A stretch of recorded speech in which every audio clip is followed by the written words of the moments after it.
Hair transplant అయిన తర్వాత results ఎప్పటి నుంచి ఎక్స్పెక్ట్ చేయొచ్చు?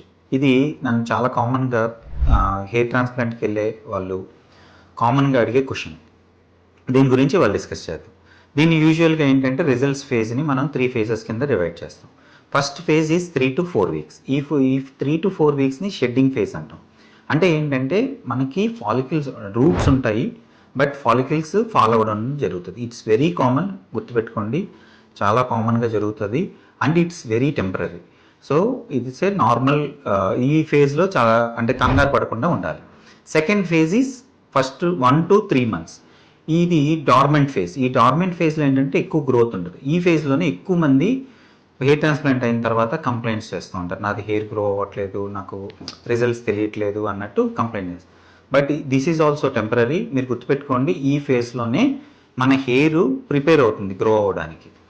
So next phase is 3 to 9 months. ఈ ఫేజ్లో గ్రోత్ అన్నది మీరు చూడడం మొదలు పెడతారు. Visible difference, thickness, density, volume అన్నీ పెరగడం మొదలు పెడతాయి. So you will be happy, don't worry. Okay, thank you.